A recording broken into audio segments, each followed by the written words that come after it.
Hello students. So we are starting with a new chapter, metallurgy, also called as general principles and processes of isolation of elements. ठीक है, ये chapter metallurgy के नाम से भी जाना जाता है, as well as general principles and processes of isolation of elements. Number of expected MCQs 1. एक इजी एमसीक्यूज एक्सपेक्टेड होता है यहाँ से. ठीक है, now so before starting with this chapter ना, I will give you some basic idea पूरे chapter के बारे में कि एक्चुअली क्या पढ़ने वाले हैं हम लोग. ठीक है, तो यो इनिशियली कुछ बातें बता रहा हूँ, वो आप ध्यान से सुनेंगे. Now you know very well कि there are many minerals, metals you can say are present in earth crust. बहुत सारी चीज़ें जो अर्थ क्रस्ट में प्रेजेंट है वहाँ से हमको मिलती है, बराबर. तो अगर ऐसा देखा जाए ना, तो oxygen is the most abundant element present in the earth crust. Oxygen is the most abundant element present in the earth crust. You can say around 48 to 49%. 48 to 49% oxygen is present in the earth crust. मतलब almost half मैं बोल रहा हूँ. ठीक है, almost half जो section है ना, वो oxygen है. ठीक है. Second most abundant element is silicon. Aluminium is third most abundant element present in the earth crust. तो ऐसे ही सारे elements either you say metal or non-metal, they are present in earth crust. बराबर. Quantity wise अगर देखा जाए तो non metals काफ़ी ज़्यादा प्रेजेंट है, जैसे ऑक्सीजन अकेला ही 50% के बराबर है, बराबर. नंबर वाइज अगर देखा जाए तो ज़्यादातर मेटल्स प्रेजेंट होती हैं, क्वांटिटी वाइज ज़्यादा नॉन मेटल्स प्रेजेंट होती है. Oxygen is the first most abundant element, where as अगर आप एल्यूमिनियम के बारे में बात करेंगे तो aluminium is the first most abundant metal present in earth crust, and after that we have Fe, sodium, potassium, calcium, magnesium, कई सारे present है. ठीक है, now so in this process अब होता क्या है कि ये एल्यूमिनियम, जैसे मैं एल्यूमिनियम से स्टार्ट करता हूँ, एल्यूमिनियम के बारे में बोलता हूँ कि मान लो कोई इंस्ट्रूमेंट है जिसमें कोई ऐसा सब्सटेंस है जिसको बनाने के लिए एल्यूमिनियम की रिक्वायरमेंट है. तो इनिशियली एल्यूमिनियम मुझे कहाँ से मिलने वाला है? It is found in earth crust, बराबर. आइदर इन अर्थ क्रस्ट और यू कैन से माउंटेन वगैरह के किसी पार्ट में वहाँ पर है, बराबर, बॉक्साइट, जिससे एल्यूमिनियम निकाला जाता है. तो इनिशियली क्या होगा कि वहाँ से अर्थ क्रस्ट से ना हम क्या करेंगे, एल्यूमिनियम जो फॉर्म है ना, उसको एल्यूमिनियम की फॉर्म को निकालेंगे. तो उसके लिए दो टर्म इन्वॉल्व है यहाँ पे, वो दो टर्म समझना जरूरी है. एक को हम बोलते हैं मिनरल और एक को हम बोलते हैं ओर. मिनरल ऐसा earth crust from which metal can be extracted, बराबर, but traces of metal. Mineral उसे बोलते हैं, उस अर्थ क्रस्ट को बोलते हैं from which metal can be extracted, but वो metal का amount will be very very less, बराबर. and there are some special minerals which are called as ores. तो ओर किसे बोला जाता है? ओर उसे बोलते हैं from उस अर्थ क्रस्ट को जहाँ से metal can be extracted in highly profitable amount, काफ़ी ज़्यादा क्वांटिटी में, बराबर. दोनों से मेटल एक्सट्रैक्ट किया जाता है, बट मिनरल किसे बोलते हैं? जहाँ से मेटल का क्वांटिटी बहुत कम मिल रहा है, बराबर, एलिमेंट का क्वांटिटी बहुत कम एक्सट्रैक्ट हो रहा है, कम रिमूव कर पा रहे हैं. और किसे बोलते हैं? From which high profitable amount, economically जो बहुत ज़्यादा प्रॉफिटेबल हो, high amount of metal is extracted. And from mineral low amount of metal is extracted. Otherwise mineral और ओर एक ही चीज होता है, बराबर. There are some special minerals which are called as ores, बराबर. So all ores are minerals. जितनी भी ओर्स है ना स्टूडेंट, उन्हें मिनरल बोला जाता है, but all minerals are not ores. अगर वो ओर है तो बाय डिफॉल्ट मिनरल है, बट अगर वो मिनरल है तो वो ओर है ऐसा जरूरी नहीं है. तो वी से all ores are minerals, but all minerals are not ores. Clear? Now, तो ये दो टर्म मुझे पता रहना चाहिए ताकि जब मैं वर्ड यूज करूँ मिनरल क्या है, ओर क्या है, तो आपको पता रहना चाहिए कि मिनरल क्या है, वो earth crust from which metal traces of metal is extracted. And ore क्या है? From earth crust from which highly profitable amount of metal is extracted. Now, तो हम करते क्या है कि अर्थ क्रस्ट से ना वो मिनरल को या ओर को हम बाहर निकाल लेते हैं, बराबर। मिनरल या फिर जो ओर है ना हम उसे क्या करते हैं, बाहर निकालते by the process called mining. Mining is a process from which earth crust is taken out, from which earth crust is taken out. अब यहाँ से माइनिंग से निकालने के बाद जो भी मुझे ओर मिला हुआ है ना स्टूडेंट, जिसके अंदर वो मेटल प्रेजेंट है, बराबर, उसे क्या करना पड़ेगा, एक्सट्रैक्ट करना पड़ेगा। तो उसके लिए इट इन्वॉल्व्स मेनी प्रोसेसेस, बराबर। यहाँ से क्या हुआ, अर्थ क्रस्ट निकाला, ये चला गया इंडस्ट्री में। इंडस्ट्री में क्या होगा, ये जो ओर है ना उसका एक्सट्रैक्शन होगा, बराबर। मतलब इस ओर से उस पर्टिकुलर मेटल को बाहर निकालेंगे। Suppose consider it as ore of aluminium. तो मैंने से ओर ऑफ एल्यूमिनियम ना, मतलब इसके अंदर एल्यूमिनियम मेटल काफ़ी ज़्यादा अच्छे क्वांटिटी में प्रेजेंट होगा। तो मैं उस एल्यूमिनियम मेटल को क्या करूँगा, एक्सट्रैक्ट करूँगा, रिमूव करूँगा। There are lot of impurities present with that aluminium ore, मुझे उन इम्प्योरिटीज को रिमूव करना होगा। तो there are many processes involve. In a simple word we say refining. मैं उसका क्या करूँगा, रिफाइनिंग करूँगा to extract aluminium metal. And after so many processes मुझे जो एल्यूमिनियम मेटल मिलेगा वो होगा प्योर एल्यूमिनियम, बराबर।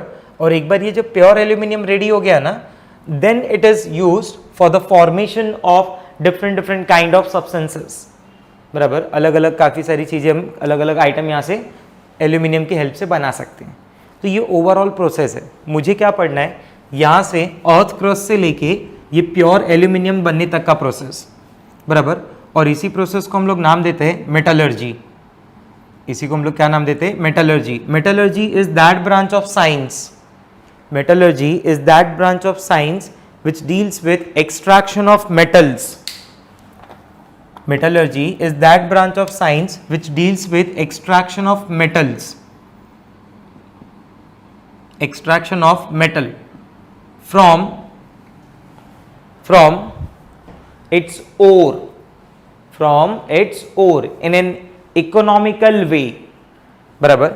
मतलब मुझे क्या करना है, मेटल को एक्सट्रैक्ट करना है ओर से, बट वो जो प्रोसेस है वो काफ़ी ज़्यादा इकोनॉमिकल होना चाहिए। ऐसा नहीं हो कि उस प्रोसेस में बहुत ज़्यादा एक्सपेंसेस जा रहा है, बहुत ज़्यादा खर्चा हो रहा है और सामने से जो मेटल मिला, बराबर, वो उतना आपको रिटर्न ही ना मिले उस मेटल से, ठीक है। मतलब आपने एक्सट्रैक्शन में बहुत ज़्यादा पैसा डाल दिया बट उस मेटल को सेल करके उतना पैसा आया ही नहीं। तो इसलिए प्रोसेस कैसा होना चाहिए, इकोनॉमिकल होना चाहिए। तो डेफिनेशन ऐसे लिखते हैं हम लोग कि is extraction of metal from its ore in an economical way,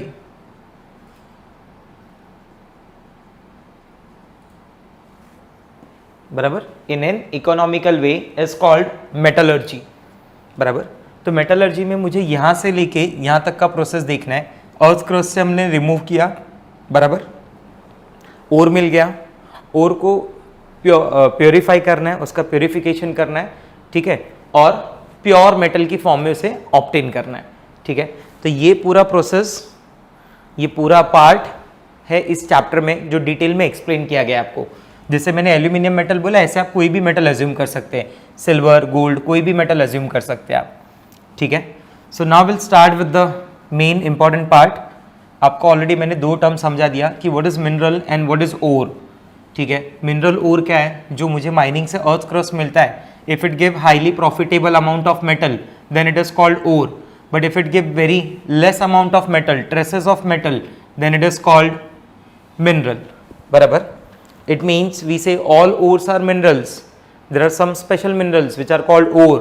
So all ores are minerals but all minerals are not ores, ठीक है। तो यहाँ से जो मुझे ore मिलेगा ना students, can be of two types. ये ore ना दो टाइप के होते हैं, एक को हम बोलते हैं नेटिव फॉर्म और नेटिव स्टेट, और दूसरा होता है कंबाइंड फॉर्म और combined state. Native form it means कि उस मेटल के साथ में, जिस मेटल का ओर है ना, उस मेटल के साथ में और कुछ नहीं प्रेजेंट है, वो मेटल है along with some impurities. See impurities definitely earth crust में तो इम्प्योरिटीज विल बी देयर, ठीक है, बट यहाँ पे वो नेटिव फॉर्म में लाइक कॉपर, सिल्वर, गोल्ड, ये सब जो एलिमेंट है ना, स्पेशली मैं सिल्वर के बारे में बोल रहा हूँ और गोल्ड के बारे में बोल रहा हूँ, बराबर। So they are present in their native state, they are present in their uncombined state, वो किसी एलिमेंट के साथ कंबाइन नहीं हो रहे हैं, ठीक है। एंड व्हेन यू से कंबाइन ना, तो ये वो एलिमेंट के लिए होते हैं जो एलिमेंट एक्चुअली थोड़े रिएक्टिव होते हैं, तो they get combined with oxygen, they combines with nitrogen, they combined with sulphur in earth crust to produce their sulphide, nitride, oxides, ऐसे बन जाते हैं, कार्बोनेट्स बना लेते हैं, जैसे कंबाइंड फॉर्म में CaCO3 is there, zinc sulphide, aluminium oxide, बराबर। तो यहाँ पे ये मेटल अकेला नहीं प्रेजेंट है, बराबर, उस मेटल के साथ साथ में कुछ और भी एलिमेंट्स कंबाइन है उसमें, तो ऐसे ओर्स को हम लोग बोलते हैं कंबाइन ओर, ठीक है। तो आपको डिफरेंस क्लियर हुआ कि नेटिव ओर कौन सा होता है और कंबाइन ओर कौन सा होता है। नेटिव में आपका सिर्फ मेटल प्रेजेंट होगा along with impurities, combine ore में मेटल मेटल आयन की फॉर्म में होगा, बराबर, किसी एलिमेंट से और कंबाइन होगा, इम्प्योरिटीज तो डेफिनेटली रहेगा ही रहेगा। ऐसा कभी मत सोचना अर्थ क्रस्ट मिला और वो प्योर फॉर्म हो, नेवर, ठीक है, ऐसा नहीं होता। ये जो कंबाइन ओर है ना, there are different different types of combined ore, कई सारे टाइप होते हैं कंबाइन ओर के, जैसे oxide ore. Oxide ores are those in which element combines with oxygen, elements combines with oxygen to produce oxide ore, say for example aluminium का aluminium oxide, aluminium के लिए जो ओर है aluminium oxide Al2O3.2H2O, it is popular by the name of bauxite, it is popular by the name of bauxite। एक tin का ओर है SnO2, popular by the name of cassiterite, also called as tin stone।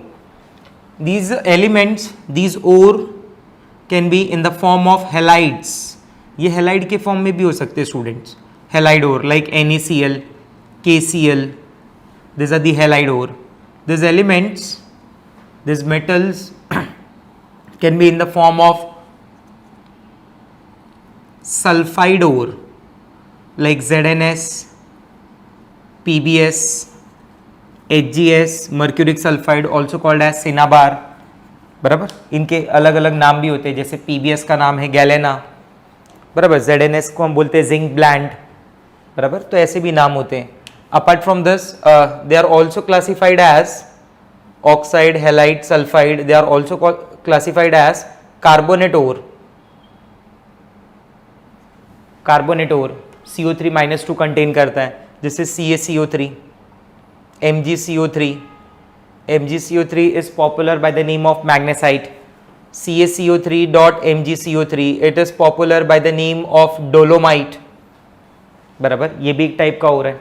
Apart from that there is nitrate ore also, NaNO3, popular by the name of Chile saltpeter, KNO3, it is popular by the name of Indian saltpeter। These are the commercial name used in metallurgy industry, metal की industry में ऐसे नाम use किए जाते हैं।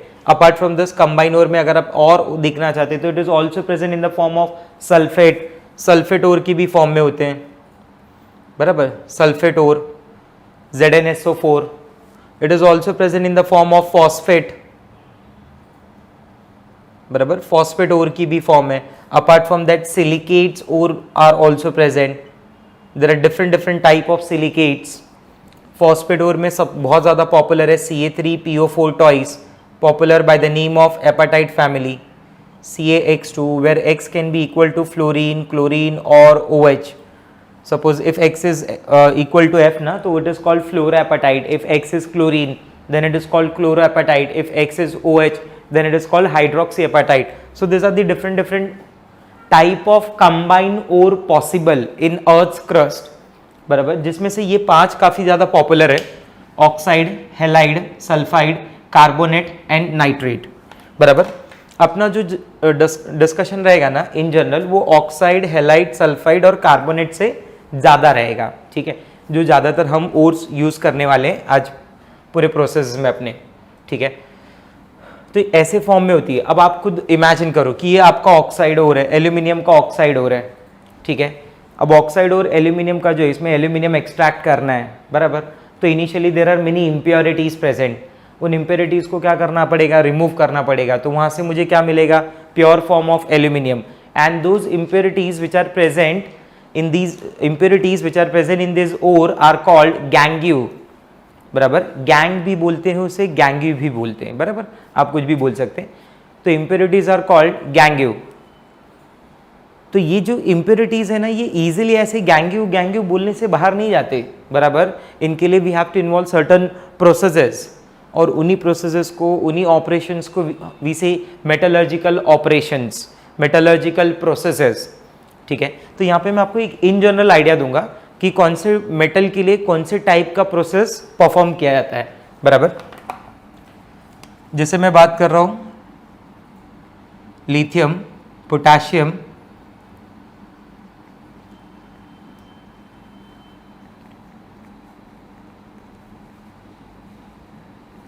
Lithium, potassium, calcium, sodium, magnesium, aluminium, zinc, Fe, copper, mercury, silver, gold, ये कुछ ऐसे मेटल्स हैं जो हमें ज़्यादा यूज में आने वाले हैं, ठीक है। तो इसमें अगर आप देखेंगे ना, तो ऊपर जो मेटल्स हैं, gold, silver, mercury, this are less reactive metals, you know very well, these are the less reactive metals. Copper, Fe, Zn, aluminium, Zn तक आप बोल सकते हैं, these are moderate reactive metals. Whereas aluminium, magnesium, calcium, these are more reactive metal students, बराबर। तो एक overall ऐसा नहीं कि आप इसको एकदम बहुत स्ट्रिक्टली फॉलो करेंगे, एक ओवरऑल प्रोसेस हम ऐसा देखते हैं कि लेस रिएक्टिव मेटल के लिए क्या परफॉर्म करना है, मोर रिएक्टिव मेटल के लिए क्या, कौन से टाइप की मेटलर्जी यूज करनी है, बराबर, एंड हाईली रिएक्टिव मेटल्स के लिए कौन से टाइप की मेटलर्जी यूज करनी है। तो फॉर लेस रिएक्टिव मेटल ना, generally we perform pyrometallurgy. For less reactive metal generally we perform pyrometallurgy. Pyrometallurgy is used. Pyrometallurgy में that metal is heated, you can say that metal is heated, metal nahi heat actually, these metals can be obtained by heating, these metals can be obtained from heating। आप उस particular oxide जो भी आपके पास ओर है उसको heat करेंगे तो इनके मिलने के चांसेस ज़्यादा हैं। जैसे suppose silver oxide is there, mercuric oxide is there, बराबर। ये कुछ एग्जांपल्स मैं आपको बोल रहा हूँ, सिल्वर ऑक्साइड है, मर्क्यूरी ऑक्साइड। तो silver oxide when it is heated at around 400-500 temperature ना, केल्विन टेम्परेचर, तो it gives silver along with oxygen gas. When mercuric oxide is heated it give mercury along with oxygen gas, बराबर। तो pyrometallurgy में actually जो pyro word है उसका meaning ये है हीट, टेम्परेचर। तो ऐसा एक्सट्रैक्शन, मेटल का एक्सट्रैक्शन का प्रोसेस जिसमें मेटल को हीटिंग से ऑब्टेन करें, बराबर। तो हियर आई कैन राइट कि these metal can be extracted और these metal can be obtained by heating, बराबर। इनके ओर्स को हीट करके यहाँ से हम लोग मेटल ले सकते हैं। Moderate, those metals which are moderate reactive ना, उनके लिए generally we perform hydrometallurgy. Hydrometallurgy, meaning of hydrometallurgy कि उस मेटल का जो ओर है ना उसका एक्वेस सॉल्यूशन बनाएंगे और उस एक्वेस सॉल्यूशन से मेटल को एक्सट्रैक्ट करेंगे। Metal is obtain from their aqueous solutions. In hydrometallurgy metal is obtained from their aqueous solution, and for the more reactive metals process performed as electrometallurgy, बराबर। More reactive metal like sodium, calcium, potassium, ऐसे metals के लिए ना हम process use करते हैं electrometallurgy. Electrometallurgy is a process from which these metals are obtain by electrolysis. मतलब इन मेटल्स के लिए आपको इलेक्ट्रोलाइसिस का प्रोसेस परफॉर्म करना पड़ेगा, बराबर। तो here we write कि these metals are obtained by the electrolysis of their molten form or aqueous solution, बराबर। या तो उनके molten form जो उनका ओर है वो molten form में उसको इलेक्ट्रोलाइज करो, या फिर aqueous solution की फॉर्म में उसे आप इलेक्ट्रोलाइज करो। तो ये इन जनरल प्रोसेसेस हैं जो यूज करते हैं हम लोग फॉर एक्सट्रैक्शन ऑफ मेटल्स, ठीक है। अब ऐसा नहीं कि इसको बहुत स्ट्रिक्टली फॉलो करेंगे कि सिल्वर सिर्फ और सिर्फ पायरो से ही होगा, नहीं, सिल्वर हाइड्रोमेटलर्जी से भी पॉसिबल है, बराबर। तो this are the certain processes. ये 3 टाइप की मेटलर्जी हैं जो काफ़ी ज़्यादा पॉपुलर है, बराबर। जो हमने पढ़ा ना कि मेटलर्जी क्या है, एक्सट्रैक्शन ऑफ मेटल। तो एक्सट्रैक्शन ऑफ मेटल मेजॉरिटी में 3 टाइप की होते हैं, या तो पायरोमेटलर्जी यूज हो रहा होगा मेनली, या फिर हाइड्रोमेटलर्जी यूज होगा, या फिर इलेक्ट्रोमेटलर्जी यूज होगा, बराबर। So what are the different steps involved in metallurgical process, steps involved in metallurgy process, or you can say कि there are basically 4 steps, but थोड़ा अगर मैं और आगे पीछे करूँ तो उसमें मैं पहला स्टेप बोलूँगा कि सबसे फर्स्ट स्टेप होता है ना क्रशिंग और ग्राइंडिंग ऑफ ओर, बराबर। इनिशियली जो आपको अर्थ क्रस्ट से मिनरल मिलता है ना, और वो जो ओर होता है वो बड़े बड़े लम्प्स होते हैं, तो इनिशियली उन लम्प्स को क्या करते हैं, ब्रेक डाउन करते हैं। तो उस प्रोसेस को हम बोलते हैं क्रशिंग और grinding of ore. Second is the most important process is concentration, बराबर। This concentration process is also known as dressing of the ore and it is also known as enrichment of metal. In third step, these ores are converted into oxides form. आपका जो भी ओर है उसे oxide की form में convert करेंगे, conversion of ore into oxides, बराबर। ये प्रोसेस सारे एलिमेंट सारे ओर्स के लिए नहीं रिक्वायर्ड है, बराबर, कुछ स्पेसिफिक ओर्स के लिए करना होता है। And after that reduction of ore into that reduction of oxide into metal, बराबर। एंड आफ्टर दिस प्रोसेस ना यू कैन सी कि आपको जो मेटल मिल गया ना, अब वो रॉ फॉर्म में मिल गया metal. And finally fifth and the last process is purification of metal. Last final process होगा प्यूरिफिकेशन ऑफ मेटल, बराबर। एंड इस फाइनल प्रोसेस के बाद आपको जो भी मेटल मिलेगा वो प्योर मेटल होगा। सी 100% तो नहीं मिलेगा, बट 98 to 99.99% प्योरिटी आप अचीव कर सकते हैं। 100% प्योरिटी अचीव करना पॉसिबल नहीं है, बराबर। आप कुछ भी कर लो, एक सर्टन अमाउंट ऑफ इम्प्योरिटी तो रहना ही रहना है स्टूडेंट्स, ठीक है। So this are the steps involve in metallurgical process. तो here I am starting with the first one. सबसे पहला स्टेप सबसे पहला इन्वॉल्व कर रहा हूँ मैं, जिससे मैं बोल रहा हूँ crushing and grinding of ore, crushing और grinding of the ore. This crushing or grinding of the ore is done by using stamp mill or ball mill, बराबर। मतलब इसमें करना क्या है कि मान लो कि हमारे पास है काफ़ी बड़े बड़े लम्प्स ओर के, बराबर। ये बड़े बड़े लम्प्स है ओर के, ठीक है।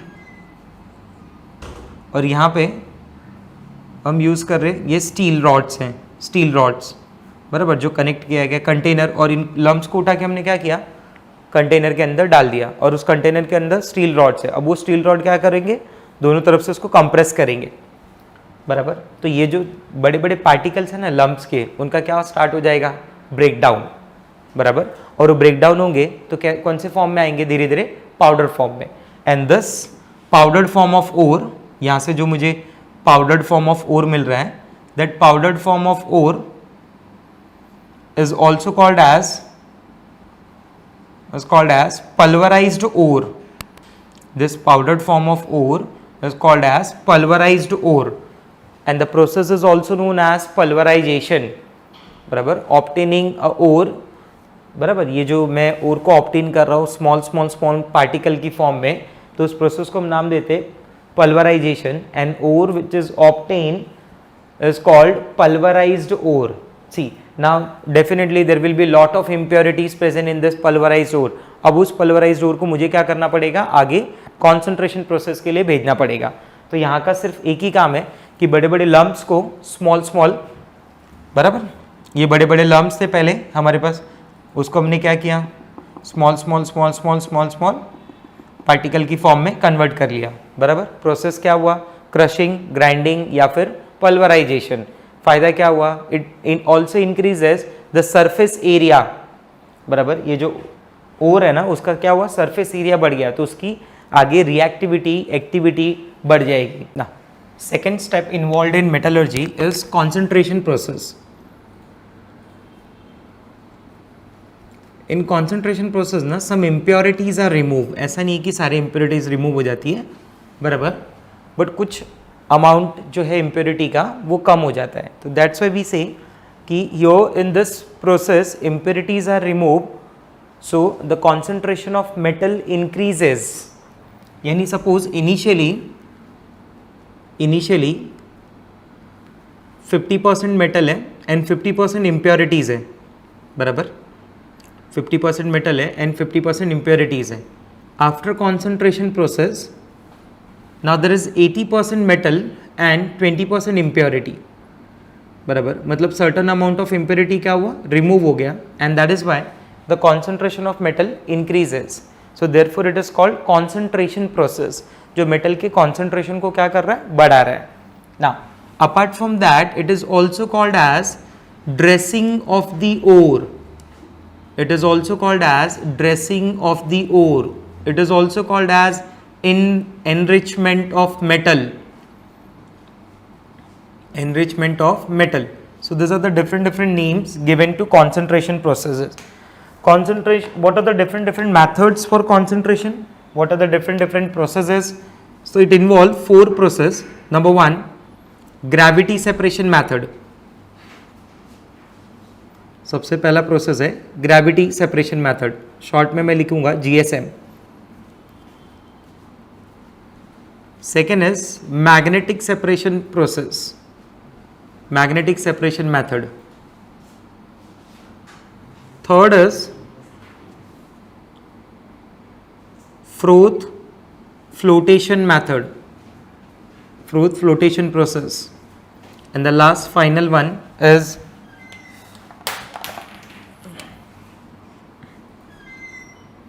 Leaching process.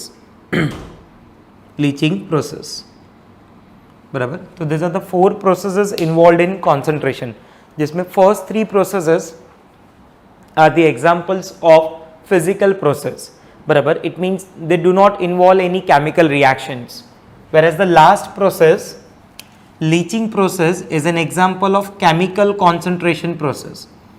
इसे हम लोग केमिकल कॉन्सेंट्रेशन बोलते हैं, और इन 3 प्रोसेसेस को हम लोग फिजिकल कॉन्सेंट्रेशन के नाम से बुलाते हैं बराबर. एज ये जो ग्रेविटी सेपरेशन है, मैग्नेटिक सेपरेशन है, फ्रोथ फ्लोटेशन है, इसमें बेसिकली कोई केमिकल रिएक्शन का इन्वॉल्वमेंट नहीं है. ठीक है. तो here I am starting with the first one, gravity separation method.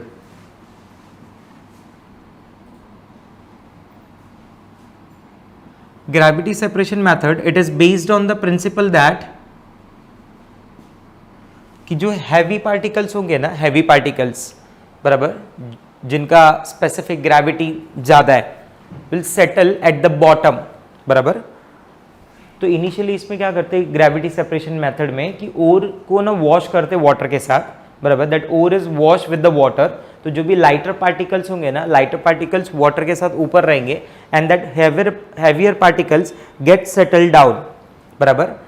तो जो भी लाइटर इम्प्योरिटीज होंगी वो इजीली क्या हो जाएंगी, रिमूव. तो this process is basically use for lighter impurities बराबर, जिसमें और हैवी होगा और इम्प्योरिटीज क्या होंगी, लाइटर होंगी बराबर. तो प्रिंसिपल है, it is based on the, its principle says gravity separation process, it is based on the differences in density, या फिर उससे ज़्यादा अच्छा वर्ड यूज़ करना है तो यू कैन से डिफरेंसेस इन स्पेसिफिक ग्रेविटी. जिसका स्पेसिफिक ग्रेविटी में डिफरेंस होगा ओर और इम्प्योरिटी में, उसके लिए मैं ये प्रोसेस परफॉर्म कर सकता हूँ, ग्रेविटी सेपरेशन मेथड बराबर. मेटल हाई हो, इम्प्योरिटी लो तो भी चलेगा, इम्प्योरिटी इजीली रिमूव होगा. मेटल हाई डेंसिटी वाला, इम्प्योरिटी भी हाई डेंसिटी वाला है, तो प्रोसेस नहीं, पॉसिबल ही नहीं है. क्लियर. तो it is basically suitable for Fe2O3 ore. Fe2O3 जो ओर है ना, popular by the name of hematite ore. तो हेमटाइट ओर के लिए हम लोग उसे हेमाटाइट ऐसे बोलते हैं, याद रखने के लिए, हेमाटाइट बराबर. तो उसके लिए we perform this gravity separation method. Because वो खुद और जो है वो हैवी है और उसके अंदर की जो इम्प्योरिटीज हैं वो लाइटर है, ठीक है। तो इसके लिए हमारे पास दो प्रोसेस है। Number one, first one is Wilfley's table.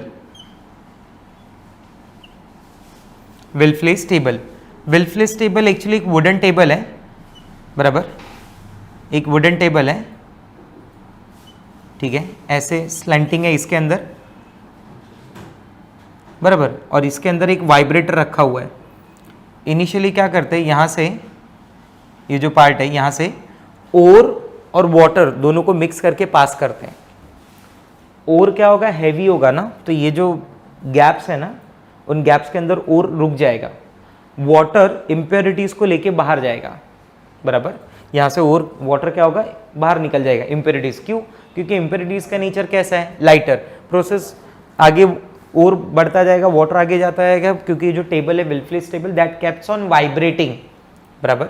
तो सिंपल सा लॉजिक क्या बनता है कि आपने ओर को मिक्स किया वाटर के साथ में और क्या प्रोड्यूस हो गया, इम्प्योरिटीज ऊपर आ गया और ओर नीचे सेटल हो गया, ठीक है। आपने इस पे से पास किया, वाटर जो होगा वो स्लोली स्लोली बाहर चला जाएगा और ओर पार्टिकल जो होंगे वो यहाँ पे सेटल हो जाएंगे, बराबर। ओर कलेक्ट कर लिया आपने, इम्प्योरिटीज बाहर निकल गया, बराबर। ऐसी सेम प्रोसेस है हाइड्रोलिक क्लासिफायर। अगला यही सिमिलर प्रोसेस है हाइड्रोलिक क्लासिफायर। ना इन हाइड्रोलिक क्लासिफायर, बराबर, ये कॉनिकल शेप ऐसा दिया गया है, बराबर। इसको बोलते हैं हम लोग हुपर, बराबर। हुपर इज प्रेजेंट एट ऊपर, ये अंदर वाटर है मान लो, बराबर, ओर है और यहां से मैं ओर के साथ साथ वाटर पास कर रहा हूं, तो जो भी लाइटर इंप्योरिटीज होंगी वो किधर आ जाएंगी, ऊपर की तरफ आ जाएंगी वाटर के साथ। और यहाँ पे there is a separate outlet from which that waste water can be collected. वो वेस्ट वाटर आप इंप्योरिटीज को क्या कर सकते हो, बाहर निकाल सकते हो। नीचे जो प्रोसेस है ना, यहाँ से वाटर पास करते हैं हम लोग, ये वाटर यहाँ से आता रहता है, बराबर। और जो भी बड़े बड़े जो ओर पार्टिकल है ना, वो ओर पार्टिकल नीचे क्या होता रहेगा, सेटल होता रहेगा। ये पूरा डायग्राम ऐसे है, ठीक है, लाइक दिस, बराबर। ये ओर पार्टिकल यहाँ पे सेटल होता रहेगा। There is a separate outlet to remove ore particles, बराबर। तो जो भी लाइटर इंप्योरिटीज होंगी वो ऊपर की तरफ से हम क्या करेंगे, बाहर निकाल लेंगे। तो this are the simple processes, ठीक है, जिसके अंदर आपको सिर्फ याद क्या रखना है कि ग्रेविटी सेपरेशन मेथड का मेन प्रिंसिपल क्या बोलता है कि this particular process is based on the difference in specific gravity. If heavier और लाइटर इंप्योरिटीज के साथ है तो आप ये प्रोसेस यूज करो, वाटर के साथ आपका जो इंप्योरिटीज कचरा होगा वो बाहर रिमूव हो जाएगा। Clear? Second important process, concentration process, is magnetic separation method. First one is gravity separation, second is magnetic separation method. Magnetic separation method काफ़ी specific है ये method, बराबर। जैसे gravity separation method most of the ores के लिए हम apply कर देते to remove lighter impurities. Magnetic separation method is used only when either ore और impurity are magnetic in nature. या तो और या तो इम्प्योरिटी, दो में से कोई भी एक मैग्नेटिक नेचर होना जरूरी है। Both are non magnetic, both are magnetic, कभी भी ये प्रोसेस परफॉर्म नहीं करेंगे, remember. So this is that's why we say कि ये थोड़ा स्पेसिफिक प्रोसेस है, बराबर, जहां पे हम बोलते हैं कि आइदर और इम्प्योरिटी, बराबर, आइदर ओर और impurity should be magnetic in nature. या तो ओर या तो इम्प्योरिटी, दो में से कोई ना कोई एक जो हो वो मैग्नेटिक नेचर में होना ही चाहिए। अगर वो मैग्नेटिक नेचर में है तभी प्रोसेस, तभी सेपरेशन पॉसिबल है बाय मैग्नेटिक सेपरेशन मेथड, ठीक है। अब वो कोई भी हो, ओर हो या इम्प्योरिटी, उससे कोई फर्क नहीं पड़ता, बराबर। तो इसका प्रिंसिपल क्या है, आइदर ओर और impurity should be magnetic in nature, बराबर। और जो भी ओर है ना मेरे पास, मैं क्या कर रहा हूँ, उसे ओर को पास कर रहा हूँ ये बेल्ट से, बराबर। इस बेल्ट में यहाँ पे दो व्हील हैं, बराबर। ये व्हील का एक पार्ट जो है this is magnetic in nature, wheel का ये जो पार्ट है half part is magnetic in nature, ये नॉर्मल पार्ट है, ठीक है। यहाँ से मैं क्या करूँगा, ओर को पास करूँगा, जिसे हम लोग चार्ज भी बोल सकते हैं। Charge is passed, charge is passed. When I से ओर ना, इम्प्योरिटीज अपने आप उसके साथ आ गए। ऐसे नहीं बोलने की ओर प्लस इम्प्योरिटी, ओर बोल रहे हैं आप, इम्प्योरिटी अपने आप आ गया, ठीक है ना। ये जो व्हील है ना, ये व्हील क्या करेगा, रोटेट होता रहेगा, और ये बेल्ट क्या होता है, उसकी वजह से रोटेट होता रहता है। ये और यहाँ पे आएगा, यहाँ से धीरे धीरे धीरे धीरे धीरे धीरे यहाँ पे आएगा। अब ये जो व्हील का पार्ट है ना, now this part of wheel is magnetic in nature. अब being magnetic it attracts magnetic particle, तो जो भी मैग्नेटिक पार्टिकल होंगे ना वो व्हील के साथ में आ जाएंगे, बराबर, and they gets cling towards a magnet, बराबर। क्योंकि फिजिक्स में आपने पढ़ा कि जैसे ही सर्कुलर मोशन खत्म होगा, उसका मैग्नेटिक पार्ट उसका खत्म हो जाएगा यहाँ पे, वो अब क्या होगा, फोर्स ऑफ अट्रैक्शन टूट गया तो उसको क्या करेगा, बाहर उसको फेंक देगा। तो ये जो मैग्नेटिक पार्टिकल है ना, these magnetic particle get cling towards the magnet, बराबर, टुवर्ड्स द मैग्नेट, बराबर। Whereas non magnetic particle, अब यहाँ पे मैं जो नॉन मैग्नेटिक पार्टिकल्स के बारे में बोल रहा हूँ ना, those non magnetic particle will be thrown away from the magnet. वो स्टार्टिंग में ही जैसे ही मैग्नेटिक पार्टिकल, वो मैग्नेटिक व्हील आएगा, वो तुरंत वहां से ही फेंक दिया जाएगा, बराबर, and they form a hip like structure.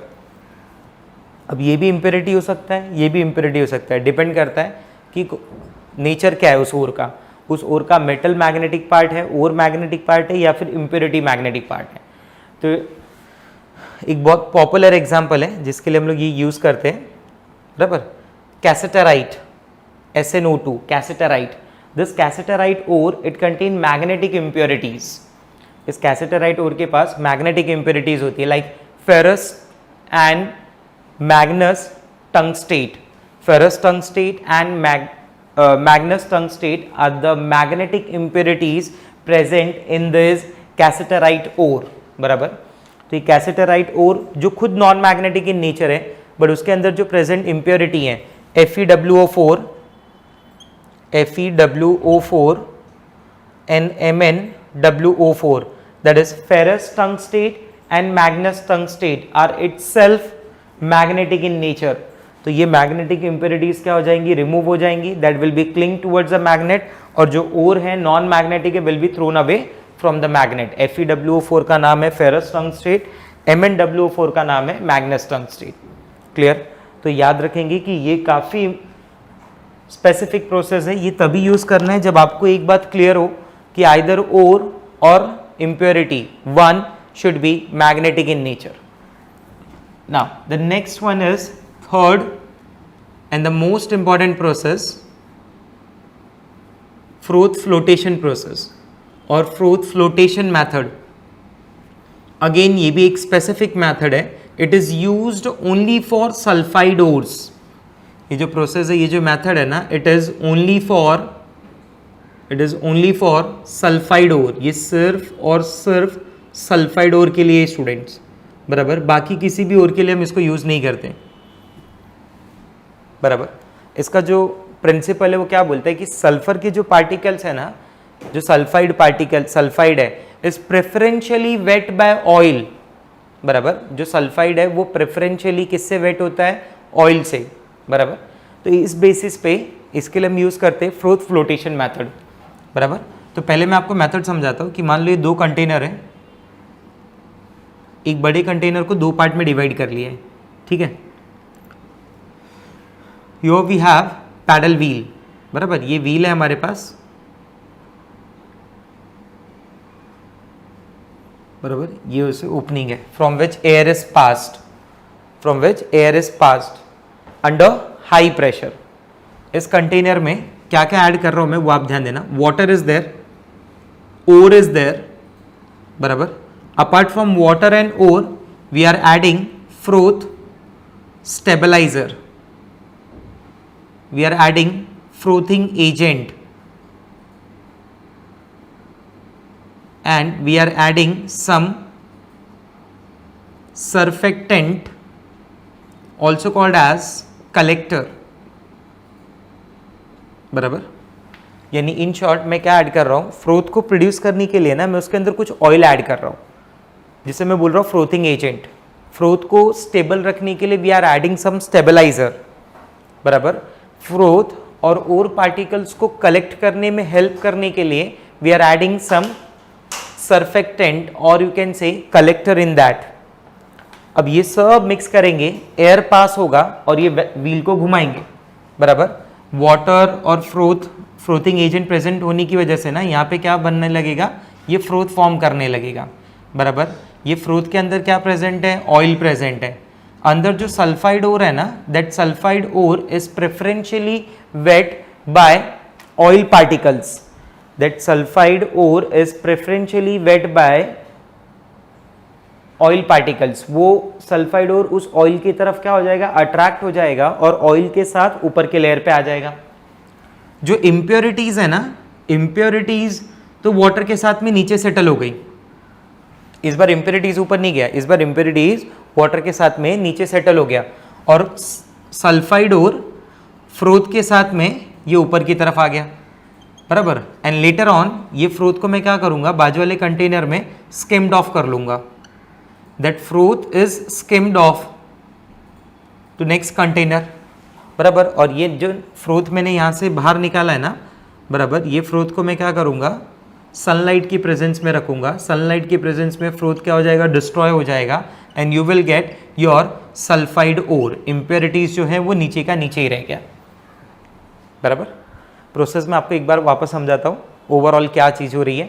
कि एक कंटेनर है, दो पार्ट में डिवाइड किया हमने। एक पार्ट में paddle wheel is there from which air is passed और उसको रोटेट करते हैं। कंटेनर में क्या क्या प्रेजेंट है, वाटर है, ओर है, फ्रोथिंग एजेंट है टू प्रोड्यूस फ्रोथ। उसको स्टेबलाइज करने के लिए we are adding some stabiliser also and we are adding some surfactant also, बराबर। ये फ्रोथ प्रोड्यूस होगा अंदर। फ्रोथ प्रोड्यूस होने के बाद सल्फाइड जो पार्टिकल्स हैं वो प्रेफरेंशियली वेट हो जाएंगे, अट्रैक्ट हो जाएंगे किसकी तरफ, ऑयल पार्टिकल यानी फ्रोथ की तरफ। एंड इम्प्योरिटीज सेटल हो जाएगा वाटर के साथ बॉटम पे, बराबर। ऐसा सिर्फ और सिर्फ किस में पॉसिबल है, फ्रोथ के साथ अट्रैक्शन, फ्रोथ के साथ प्रेफरेंशियली वेट होना सल्फाइड के लिए पॉसिबल है। इसलिए ये जो मेथड है specifically used only for sulphide ore and that is why we say कि यहाँ का जो प्रिंसिपल है उस पर हम बोलते हैं कि डिफरेंस इन, प्रिंसिपल में ऐसा लिखते हैं हम लोग, difference in wetting property of ore and impurity. Ore जो है वो अट्रैक्ट होगा टुवर्ड्स ऑयल और इम्प्योरिटी जो है वो अट्रैक्ट होगा towards water. Ore is preferentially wet by oil and impurities are preferentially wet by water. Clear? Now let's see the mechanism in detail. Frothing agent, frothing agent क्या है, फ्रोथिंग एजेंट वो है विच प्रोड्यूसेस फ्रोथ, बराबर, जो froth produce करने का काम करेगा अंदर। Like we have pine oil, eucalyptus oil, coconut oil you can use, बराबर।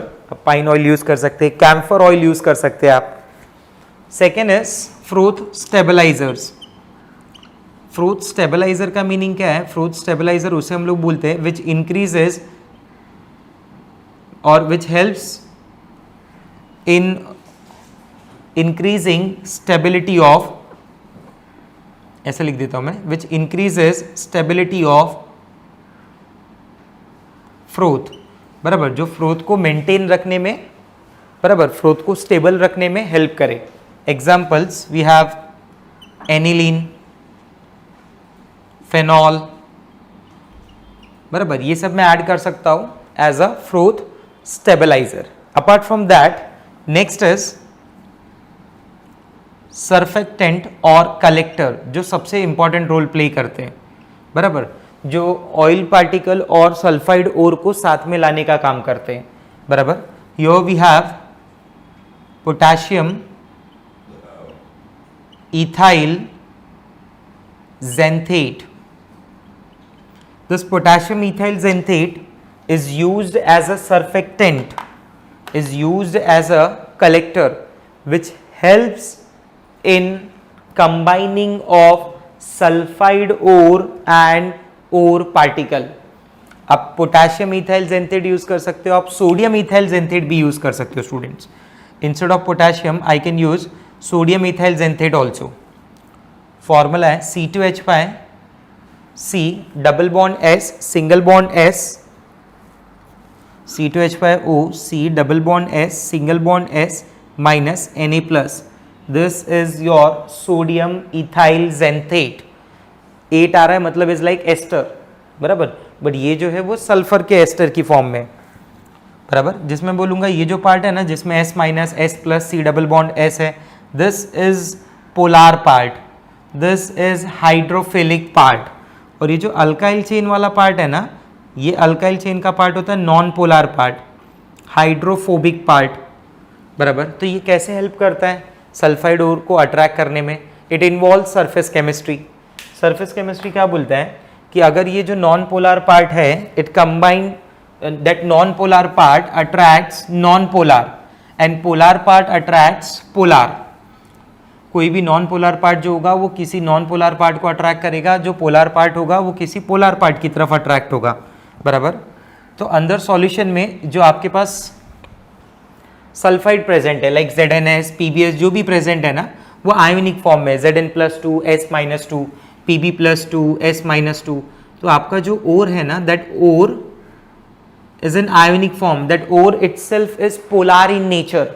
तो ये जो पोलार पार्ट होगा ना इथाइल जेंथेट का, वो अट्रैक्ट हो जाएगा टुवर्ड्स ओर, बराबर। अब इसमें आप ऐसा समझना कि ये जो पार्ट है, जो हेड पार्ट है ना, that head part is polar, और ये जो टेल वाला पार्ट है ना, that tail part is non polar.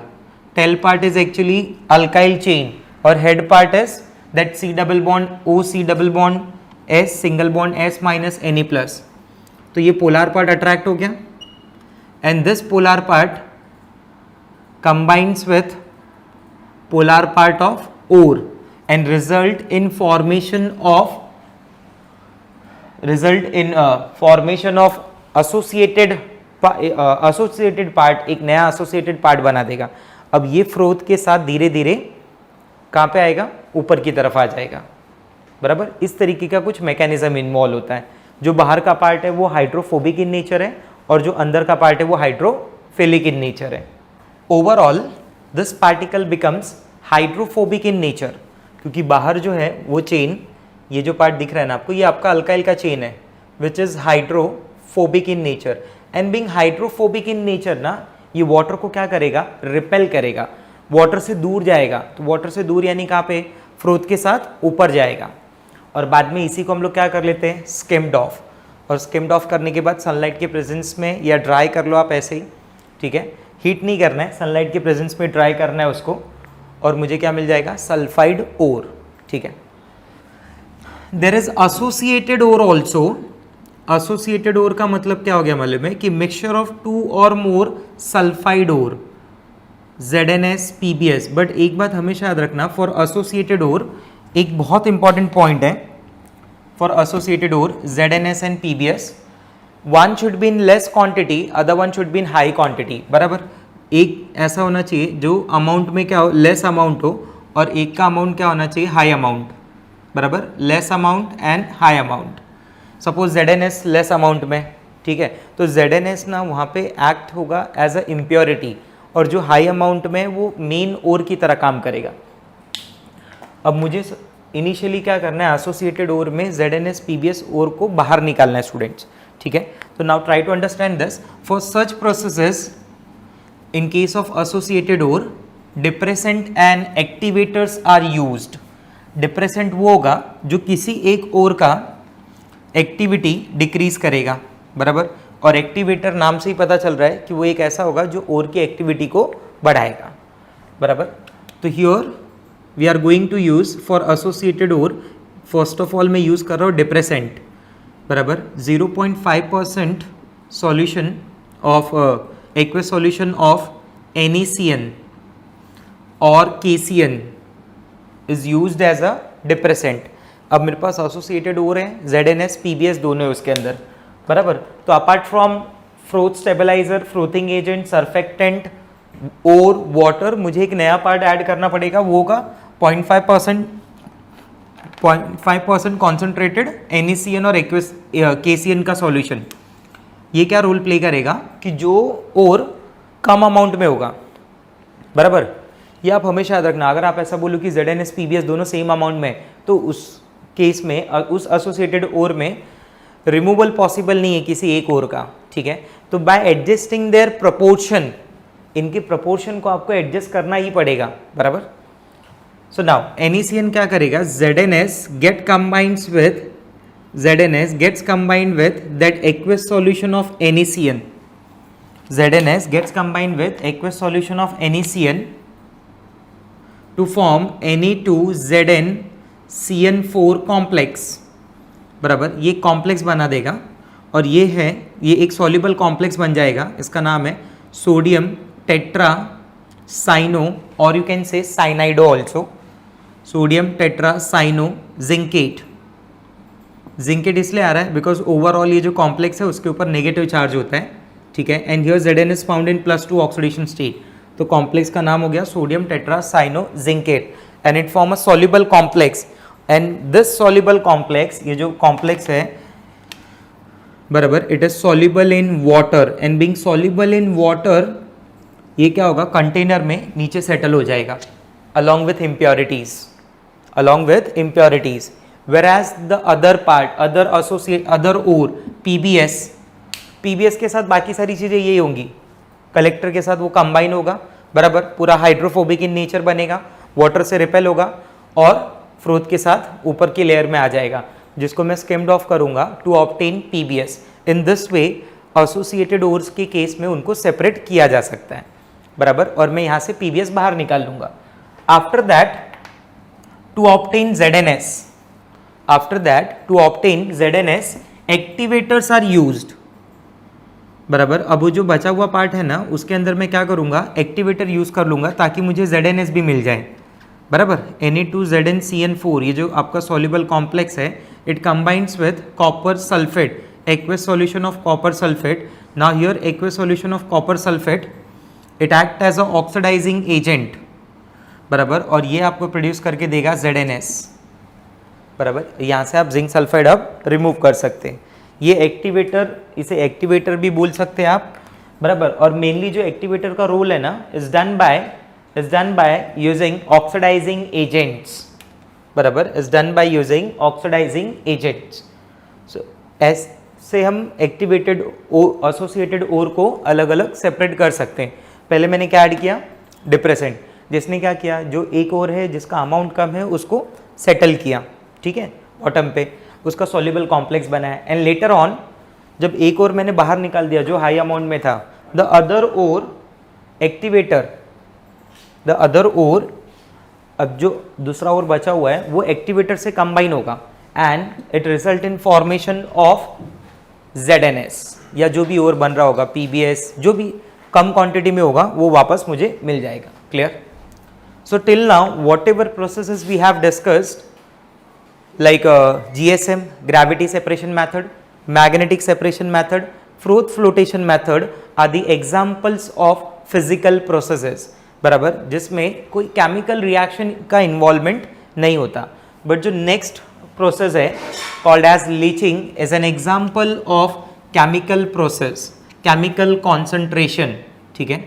तो अगर मुझसे क्वेश्चन पूछा जाए कि which one of the following concentration process is chemical concentration, तो मेरा आंसर होगा लीचिंग ऐसा प्रोसेस है जो केमिकल कॉन्सेंट्रेशन है। अगर पूछे कि चारों प्रोसेस में कौन सा स्पेसिफिकली सल्फाइड ओर के लिए यूज किया जाता है, तो answer is froth flotation process. कौन सा मैग्नेटिक ओर के लिए यूज किया जाता है, तो answer is magnetic separation method. कौन सा ऐसा है जो heavier ore and lighter impurities के लिए यूज किया जाता है, या फिर हैवियर ओर के लिए यूज किया जाता है, तो आंसर हम लोग बोलेंगे ग्रेविटी सेपरेशन मेथड, ठीक है। So now here we are starting with next leaching process, fourth process concentration का, chemical process. In case of leaching process ना, जो भी मेरे पास ओर है ना, जो भी ओर है वो ओर को मैं ट्रीट करूंगा with suitable chemical reagent, ore को मैं ट्रीट करूंगा with suitable chemical reagent. In that chemical reagent ore का जो मेटल पार्ट है ना, that should be soluble, ore का जो मेटल पार्ट है that should be soluble, but impurities उसका इनसॉल्युबल होना चाहिए, चेक दिस, और में मैं एक पार्ट को बोल रहा हूँ मेटल पार्ट, बराबर, और दूसरे पार्ट को मैं बोल रहा हूँ इम्प्योरिटी पार्ट, डिफ्रेंशिएट करने के लिए उसको। तो मैं ऐसा बोल रहा हूँ कि impurity part, this impurity part is insoluble in chemical reagent, this impurity part is insoluble in chemical reagent, whereas the metal part it forms a soluble complex, metal part it forms a soluble complex with chemical reagent, बराबर, कुछ ऐसा बात है। एक part जो है वो insoluble है in chemical reagent, whereas the other part is soluble in chemical reagent। तो चॉइस ऑफ केमिकल रिएजेंट ऐसा ही होना चाहिए कि metal part should be soluble, metal part should be soluble and the other part impurity part should be insoluble in that. And now this metal soluble complex, ये जो metal का soluble complex है, further undergoes some chemical treatment, बराबर, further undergoes some chemical treatment. इसे मैं वापस chemical treatment करूंगा इसके ऊपर, इस सॉल्युबल कॉम्प्लेक्स के ऊपर, टू ऑब्टेन मेटल, और you can say to obtain concentrated metal. Pure metal word use नहीं करेंगे हम लोग वर्ड यूज करेंगे कॉन्सेंट्रेटेड मेटल, बराबर। बट इन सम केसेस ये जो लीचिंग का प्रोसेस है ना, it give you a pure metal also, बराबर। कुछ केसेस में ये आपको प्योर मेटल भी देता है। In this process impurities are removed with the help of suitable chemical reagent, बराबर।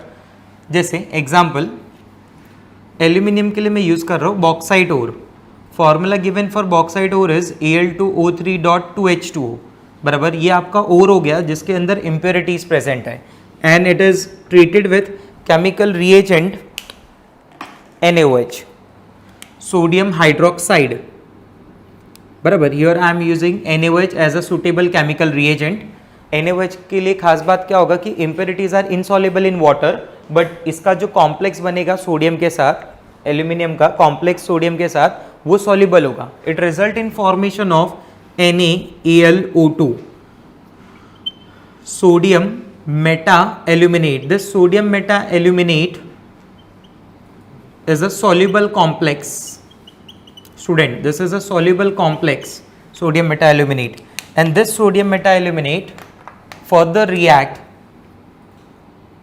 बराबर। इसका फर्दर क्या करेंगे हम लोग, केमिकल ट्रीटमेंट करेंगे। This sodium metaaluminate further react with water, बराबर। ये वाटर के साथ रिएक्ट होगा एंड ये प्रोड्यूस करेगा NaAlOH4 टाइम्स, बराबर। ये भी सॉल्युबल कॉम्प्लेक्स ही है, and this soluble complex on further heating will give you dry form of aluminium, बराबर। ये मुझे आगे dry form of aluminium produce करके देगा, और वो ड्राई फॉर्म ऑफ एल्यूमिनियम को मैं बोल सकता हूँ कि वो कॉन्सेंट्रेटेड मेटल है। कैसा मेटल है, concentrated. But remember one thing कि लीचिंग का प्रोसेस जब भी हम बोलेंगे तो मुझे जो कॉम्प्लेक्स मिलना चाहिए, बराबर, वो सॉल्युबल मेटल कॉम्प्लेक्स होना चाहिए स्टूडेंट्स, सॉल्युबल मेटल कॉम्प्लेक्स ना। तो ये NaLO2 वाटर NaOH4, मतलब वही कि NaLO सोडियम मेटाएल्यूमिनेट बनेगा, वाटर के कांटेक्ट में वो सोडियम एल्यूमिनियम हाइड्रोक्साइड की फॉर्म में कन्वर्ट हो जाएगा। This is your soluble. इतना पार्ट लीचिंग होता है, इतना पार्ट जो होता है ना यहाँ से यहाँ तक का, ये पार्ट स्पेसिफिकली लीचिंग है। आगे तो हम उसके आगे का प्रोसेस कर रहे हैं to obtain that concentrated metal, ठीक है। ऐसे ये सोडियम सिल्वर के लिए भी परफॉर्म किया जाता है, it is also perform for gold. Now in case of leaching, as it involves chemical reaction, therefore it is called chemical concentration method or chemical concentration process. इसे मैं chemical concentration method या फिर chemical concentration process के नाम से बुलाता हूँ। तो टोटल हमने 4 concentration method देखे, जिसमें से 3 फिजिकल का पार्ट है, एक केमिकल का पार्ट है। Gravity separation method, magnetic separation method, froth flotation method are the examples of physical process, whereas leaching is an example of chemical process, ठीक है। लीचिंग जो है स्टूडेंट्स वो केमिकल प्रोसेस का एग्जाम्पल है, बराबर। नाउ अब लीचिंग में जो पहला प्रोसेस है ना, फर्स्ट स्टेप, बराबर, ये फर्स्ट स्टेप ही एक्चुअली लीचिंग है। उसके बाद जो आप कर रहे हैं वो तो दूसरे स्टेप्स में आ जाता है, मेटल डिस्प्लेसमेंट रिएक्शंस ऐसे प्रोसेसेस में आ जाता है। तो ये बात आप थोड़ा ध्यान देना लीचिंग के केस में specially. Now we are going to start with the third steps involve in metallurgy, that conversion of ore into oxide form, बराबर। और ये उन्हीं ओर के लिए परफॉर्म किया जाएगा जो ऑलरेडी ऑक्साइड की फॉर्म में नहीं है। आप बोलो कि सर टिन वाला जो ऑक्साइड था, टिन स्टोन वाला जिसे आप बोलते थे कैसेटराइट, वो भी इस प्रोसेस में इन्वॉल्व होगा क्या? तो आंसर इज नो, वो नहीं होगा, बिकॉज ऑलरेडी वो कौन सी फॉर्म में, ऑक्साइड फॉर्म में। ठीक है, तो third important process is conversion of ore into oxide, बराबर। Conversion of ore into oxide, क्या ये सबके लिए परफॉर्म किया जाएगा? आंसर इज नो, ये उन्हीं के लिए परफॉर्म किया जाएगा जो ऑक्साइड फॉर्म में नहीं है। ठीक है, conversion of ore into oxide में पहले ही बात क्लियर कर दिया मैंने कि जरूरी नहीं कि सारे ओर्स के लिए परफॉर्म किया जाए, बराबर। जिन ओर्स को मुझे ऑक्साइड में कन्वर्ट करना है मैं उसी के लिए परफॉर्म करूंगा। ठीक है, सबका कन्वर्जन ऑक्साइड में करने की जरूरत नहीं है। ठीक है, it is specially use for some ores and process of conversion of ore into oxide is done by two methods. Number one, first method जो है उसे मैं बोलता हूँ कैल्सिनेशन, और सेकेंड मेथड जो है उसे मैं बोलता हूँ रोस्टिंग। ये दो काफ़ी पॉपुलर मेथड है, calcination and roasting. Calcination and roasting, calcination और रोस्टिंग में बहुत ज़्यादा तो नहीं बट छोटे छोटे पॉइंट्स के काफ़ी डिफरेंसेस हैं, दोनों एक दूसरे से काफ़ी रिलेट होता है। In case of calcination that ore is heated, ore को मैं क्या कर रहा हूँ स्टूडेंट, हीट कर रहा हूँ। दैट ओर इज हीटेड, यहाँ पे जब भी मैं ओर बोल रहा हूँ आई मीन टू से कॉन्सेंट्रेटेड ओर, क्योंकि वो ओर का कॉन्सेंट्रेशन ऑलरेडी हो चुका है, अब वो थर्ड स्टेप में आ गया है। पहले उसका पल्वराइजेशन हुआ, क्रशिंग ग्राइंडिंग हुआ, फिर उसमें सुटेबल कॉन्सेंट्रेशन प्रोसेस इन्वॉल्व हुआ, and now that concentrated ore undergoes oxidation process. क्योंकि आप क्या कर रहे हैं, ऑक्साइड में कन्वर्ट कर रहे हैं ना, तो इसलिए उस प्रोसेस को आप ऑक्सीडेशन भी बोल सकते हैं। तो here ore is heated below its melting point, ore का जो मेल्टिंग पॉइंट है ना उसके नीचे हीट कर रहे, मतलब ओर मेल्ट नहीं होना चाहिए आपका। Ore is heated below its melting point in the absence of oxygen, और you can say in the absence of air, और some time we use limited supply of air, कभी कभी हम limited supply of air use करते हैं, बराबर, limited supply of air. Meaning of roasting क्या है, यहां पे भी हम ओर को हीट करते हैं, here also ore is heated below its melting point till third process ना, जब तक आप उसको ऑक्साइड में कन्वर्ट नहीं कर रहे, थर्ड प्रोसेस ऑक्सीडेशन नहीं कर रहे, तब तक आपको ओर को मेल्ट नहीं करना है। Remember, ore is heated below its melting point, below its melting point in the presence of oxygen, especially we say your excess of oxygen is used, excess quantity में ऑक्सीजन को हम यूज करेंगे, बराबर। मतलब यहाँ पे ऑक्सीडेशन होगा oxygen के प्रेजेंस में, यहाँ पे ऑक्सीडेशन होगा ऑक्सीजन के एब्सेंस में, बराबर। मतलब वो प्रोसेस में जो कैल्सिनेशन का प्रोसेस है उसमें ऑक्सीडेशन तो होगा बट ऑक्सीजन का इन्वॉल्वमेंट नहीं होगा। This calcination is done for carbonate and hydroxide ores, carbonates and hydroxide ore, बराबर। whereas roasting it is done for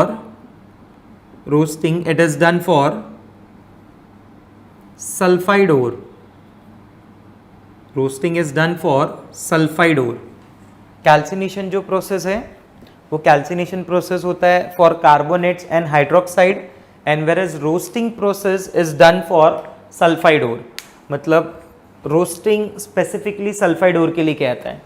sulphide को क्यों ऑक्साइड में कन्वर्ट करना है, क्योंकि सल्फाइड का जो रिडक्शन है ना वो काफ़ी डिफिकल्ट होता है, बराबर। इसलिए हम चाहते हैं कि मेटल सल्फाइड जो है वो मेटल ऑक्साइड की फॉर्म में कन्वर्ट हो जाए ताकि आगे उसका रिडक्शन ईजिली हो।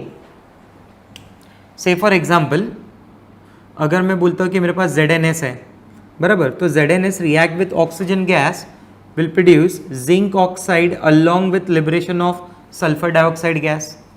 मान लो मैं बोलता हूँ कि मेरे पास PbS है, तो PbS react with oxygen gas to give you lead oxide along with sulphur dioxide gas. बात समझ में आ रहा है आपको? मतलब अगर मैं कोई भी मेटल सल्फाइड कंसिडर कर लूँ, कोई भी मेटल सल्फाइड, मान लो मैं मानता हूँ कि Cu2S है या फिर मान लो FeS2 है, तो that FeS2 undergoes oxidation to give you Fe2O3 along with sulphur dioxide gas, बराबर।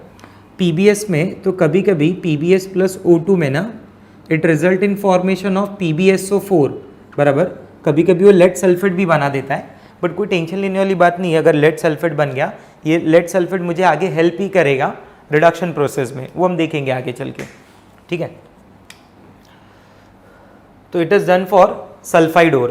तो मैं ऐसा बोल रहा था कि अगर मान लो मेरे पास कोई भी मेटल सल्फाइड है, बराबर, तो that metal sulphide undergoes oxidation, that metal sulfide undergoes oxidation to give metal oxide along with sulfur dioxide gas, along with sulfur dioxide gas। और यहाँ पे जो SO2 गैस रिलीज हो रहा है ना, ये जो SO2 गैस रिलीज हो रहा है, this SO2 gas is used, it is used for the formation of H2SO4।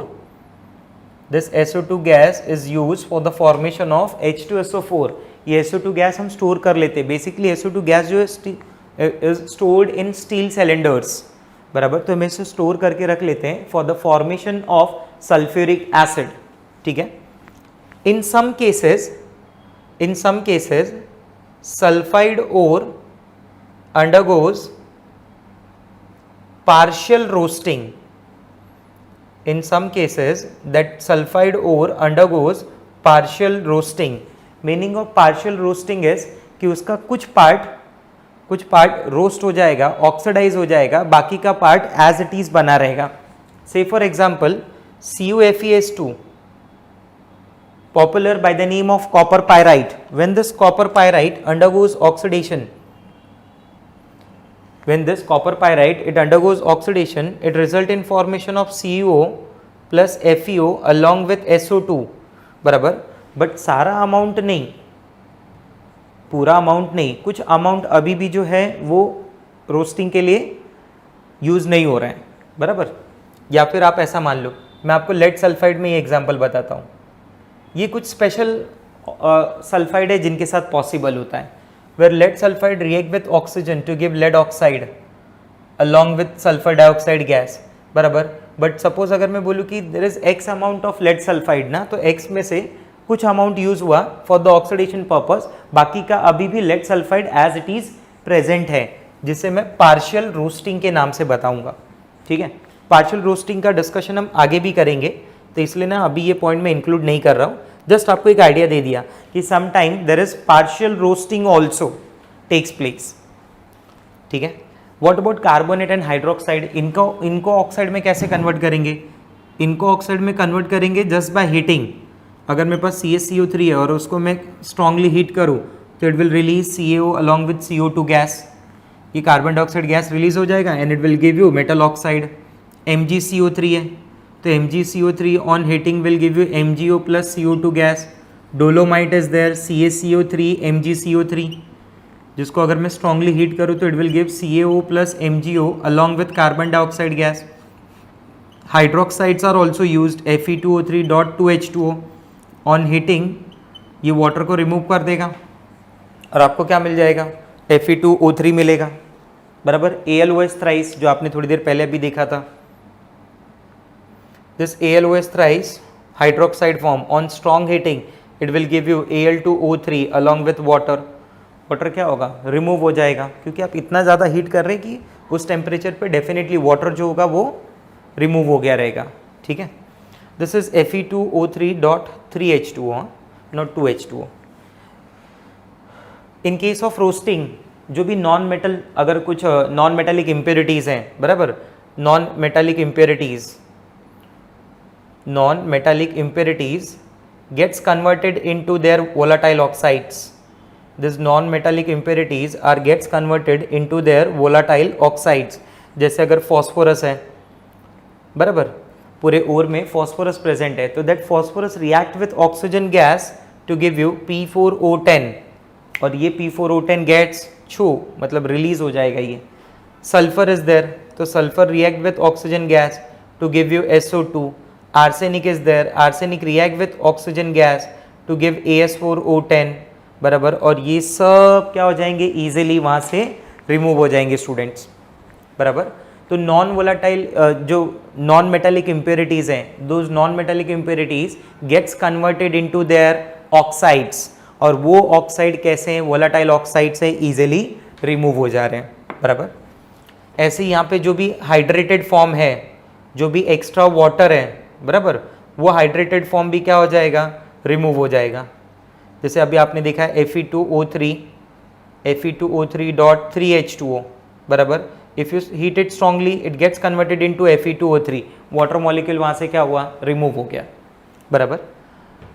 तो ये कैल्सिनेशन और रोस्टिंग एक बड़ा पॉइंट ऑफ डिफरेंस है बिटवीन एक कैल्सिनेशन एंड रोस्टिंग एक काफ़ी इंपॉर्टेंट पॉइंट है for conversion of ore into oxide. आपने एट लास्ट ऑक्साइड फॉर्म में क्यों कन्वर्ट किया ओर को, ताकि ऑक्साइड का रिडक्शन इजीली हो पाए, और ऑक्साइड के रिडक्शन से मुझे क्या मिलेगा, मुझे मेटल मिलेगा, बराबर।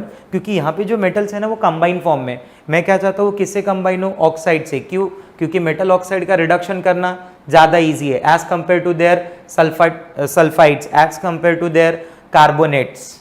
These processes, calcination, roasting, these are generally takes place in furnace, especially in reverberatory furnace. Reverberatory furnace मतलब जहाँ पे जो ore है ना, that ore it comes directly in contact of flame or hot air, जो भी हम पास कर रहे हैं, हम flame दे रहे हैं, वो ore की डायरेक्टली कांटेक्ट में आता है, ठीक है। तो आफ्टर दिस प्रोसेस जो भी आपके पास ओर है ना वो अब ऑक्साइड फॉर्म में आ गया है, ठीक है। अगला प्रोसेस मुझे क्या करना है, उसका रिडक्शन करना है। कैसे, मान लो आपके पास जो भी ओर था ना, now it is in the form of metal oxide. आपके मेटल ऑक्साइड में डेफिनेटली जो मेटल है इज प्रेजेंट इन +N, मतलब that metal have +N oxidation state, have a charge of +N, मतलब वो कोई आयन की फॉर्म में प्रेजेंट है। अब मुझे उसका क्या करना है, रिडक्शन करना है। And what is reduction, gain of electron, loss of oxygen to convert it into metal form। But यहाँ से जो मेटल मिलेगा वो प्योर फॉर्म नहीं होगा, ठीक है। वो मेटल यू कैन से 75 to 85% प्योर होता है, रॉ मटेरियल की तरह यूज़ कर सकते हैं, उसको रॉ फॉर्म की तरह यूज़ कर सकते हैं। Such metals further undergoes refining processes, purification processes to obtain a pure metal, ठीक है। But before doing this reduction process ना, उसके पहले एक छोटा सा और स्टेप इन्वॉल्व करते हैं हम लोग। जब आप पढ़ेंगे ना थ्योरेटिकली हम ऐसा बोलते हैं कि वो दोनों प्रोसेस साइमल्टेनियस होता है, बट प्रैक्टिकली थोड़ा सा डिफरेंस है। पहले हम प्रोसेस परफॉर्म करते हैं स्मेल्टिंग, प्रोसेस का नाम है smelting. What do you mean by smelting, smelting is melting, याद रखने के लिए आपको बोलना है स्मेल्टिंग इज मेल्टिंग। मैंने आपको बताया था कि till conversion of ore into oxide, that is oxidation process, roasting, calcination तक हम ore को कभी भी मेल्ट नहीं करते। बट यहाँ पे ये एक ऐसा प्रोसेस है स्मेल्टिंग, जिसमें ore को हम क्या करते हैं, मेल्ट करते हैं। और स्मेल्टिंग को याद रखने का तरीका यही है कि स्मेल्टिंग को आपको बोलना है कि इज मेल्टिंग, स्मेल्टिंग नहीं बोलना है, is melting. Smelting is the process where ore is heated, is a process where ore is heated at high temperature. Ore is heated at high temperature by using suitable reducing agent. But let me very clear, अभी मैं reducing agent के बारे में कुछ नहीं बोल रहा हूँ, अभी मैं सिर्फ smelting समझा रहा हूँ, ठीक है। तो smelting का प्रोसेस क्या हो रहा है, जहाँ पे ore को उसके मेल्टिंग पॉइंट के ऊपर हीट किया जा रहा है, बराबर। या फिर आप ऐसे बोल सकते हो कि ore is heated above its melting point, जहाँ पे ओर को मैं हीट कर रहा हूँ उसके मेल्टिंग पॉइंट के ऊपर। मतलब ओर का मेल्टिंग पॉइंट अगर 500 डिग्री सेल्सियस है तो मैं ओर को हीट कर रहा हूँ अराउंड 550 डिग्री सेल्सियस पे, बराबर। तो डेफिनेटली ओर क्या हो जाएगा, मेल्ट हो जाएगा, बराबर। नाउ ड्यूरिंग मेल्टिंग ये मेल्टिंग प्रोसेस के टाइम पे ओर में से कुछ और इम्प्योरिटीज़ को बाहर निकालने के लिए वहाँ पे हम ऐड करते हैं फ्लक्स। क्या ऐड कर रहे हैं हम लोग? Flux to remove some impurities. Flux are the substance added to remove impurities during smelting process. बराबर, फ्लक्स एक ऐसा सब्सटेंस है, एक ऐसा कंपाउंड है, बराबर, जो मैं ऐड कर रहा हूँ टू रिमूव इम्प्योरिटीज़। आप ऐसे भी बोल सकते हो कि flux this are the foreign substance. Foreign it doesn't mean वो बाहर से आ रहा है कहीं से, फॉरेन मतलब आप उसको एक्सटर्नली ऐड कर रहे हो स्मेल्टर में। स्मेल्टिंग कहाँ पे होता है? Smelting it takes place in smelter, बराबर, इसी को स्मेल्टर मान लो, बराबर। ये स्मेल्टर हो गया आपका जिसमें स्मेल्टिंग प्रोसेस होने वाला है, बराबर। यहाँ पे ओर को रखा गया है, बराबर, and here ore is heated at very high temperature. मैं उसमें क्या ऐड कर रहा हूँ? I am adding flux. What is the role of flux? Flux is a foreign substance. Flux is foreign substance added to remove impurity. Flux एक type का foreign substance है जो ऐड कर रहे हैं हम इम्प्योरिटी को रिमूव करने के लिए। इम्प्योरिटी जो होगा ना, that impurity gets combined with flux to form slag, बराबर। स्लैग इट मीन्स, स्वैग नहीं, स्लैग का मीनिंग है कचरा। स्लैग का मीनिंग उधर क्या हो गया अपने लिए? कचरा। और ये जो इम्प्योरिटी और फ्लक्स है ना, this impurity and flux, impurity and flux both are of two types. Impurity and flux both are of two types. दोनों दो टाइप के होते हैं। impurity में we have acidic impurity, बराबर, और basic impurity। प्रिंसिपल के अकॉर्डिंग देखेंगे तो impurity और flux का रिएक्शन होता है एसिड बेस की तरह, बराबर। तो और फ्लक्स भी हमारे पास दो टाइप के होते हैं, एक होता है एसिडिक फ्लक्स और एक होता है बेसिक फ्लक्स। तो for acidic impurity will use basic flux and for basic impurity will use acidic flux. बात समझ रहे हैं? और ये दोनों क्या बना रहे हैं? एक टाइप से देखा जाए तो दोनों सॉल्ट का फॉर्मेशन कर रहे हैं, दोनों सॉल्ट का फॉर्मेशन कर रहे हैं। मान लो suppose if silica is an acidic impurity, बराबर, सिलिका मेरे पास है as a acidic impurity, silica acidic impurity, तो वहाँ पे मैं यूज़ करूँगा calcium oxide as a basic flux. This calcium oxide, you can use calcium oxide, you can use ferrous oxide, आप दोनों यूज़ कर सकते हैं। आपको चाहिए तो यहाँ पे मैं FeO ले लेता हूँ, ferrous oxide. It will result in formation of FeSiO3, ferrous silicate, बराबर। इसे मैं बोल रहा हूँ फेरस सिलिकेट। ये जो फेरस सिलिकेट है FeSiO3, बराबर, ये जो FeSiO3 बन रहा है इसी को हम बोलते हैं slag. It is popular by the name of slag, it is popular by the name of slag. Basic में मान लो सपोज इम्प्योरिटी है calcium oxide, calcium oxide is basic in nature, तो मैं सिलिका यूज कर सकता हूँ as a acidic flux to form CaSiO3, calcium silicate. ये ferrous silicate, calcium silicate are called as slag.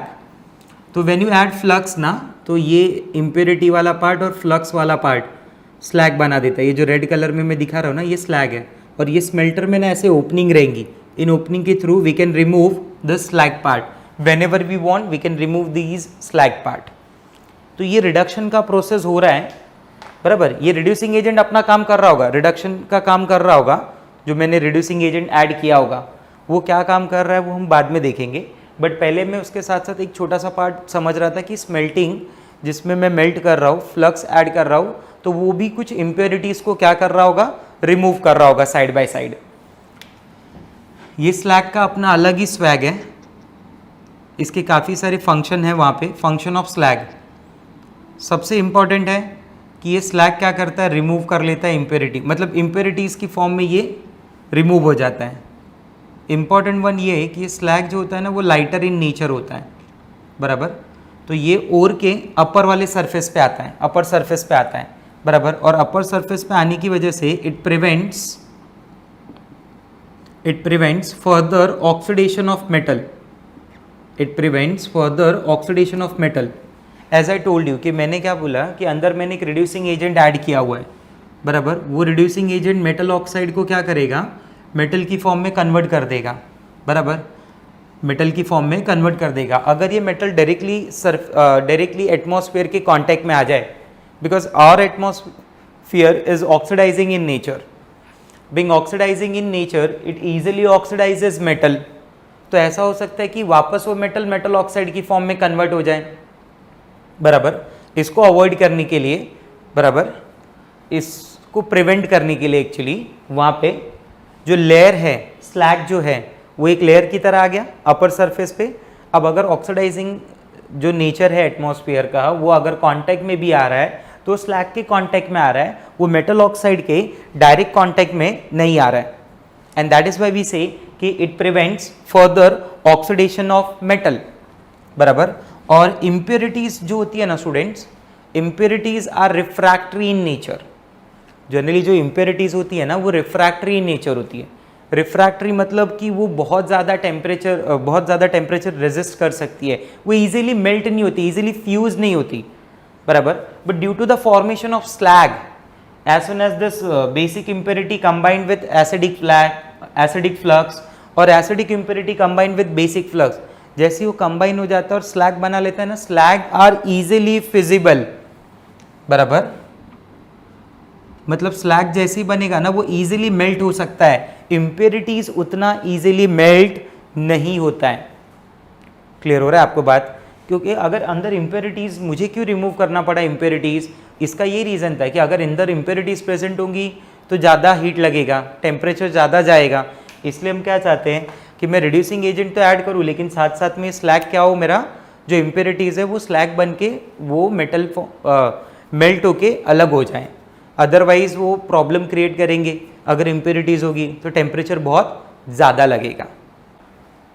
एक बार ये प्रोसेस अगर आपका कंप्लीट हो गया, स्मेल्टिंग, बराबर, तो साथ साथ में आपने क्या किया है, रिड्यूसिंग एजेंट भी ऐड किया हुआ है. रिड्यूसिंग एजेंट क्या करेगा, इस मेटल ऑक्साइड को मेटल की फॉर्म में कन्वर्ट करेगा और वहाँ से आपको मिलेगा ऐसा मेटल जिसको आप इजीली क्या करोगे, जो एक्चुअली ऐसा मेटल होगा जो 75-80% प्योर होगा, but still it contain some part of impurities, बराबर. अभी भी कुछ इम्प्योरिटीज़ उसमें होंगी जो फाइनली रिमूव होंगी with the process of purification.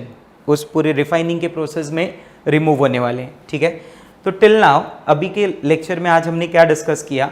Initially हमने बोला कि हमारे पास दो ओर हैं, बराबर, जो नेटिव स्टेट में भी होते हैं और कंबाइंड स्टेट में भी होते हैं. नेटिव स्टेट और कंबाइंड स्टेट में मैंने देखा कि कंबाइंड स्टेट में there are various type of ores. ठीक है. This ores initially undergoes pulverization process, that is crushing and grinding process. एक बार मैंने उसका crushing और grinding किया तो वो मुझे मिलेंगे in the form of pulverized ore. Now these pulverized ores are further undergoes concentration process to obtain concentrated ore.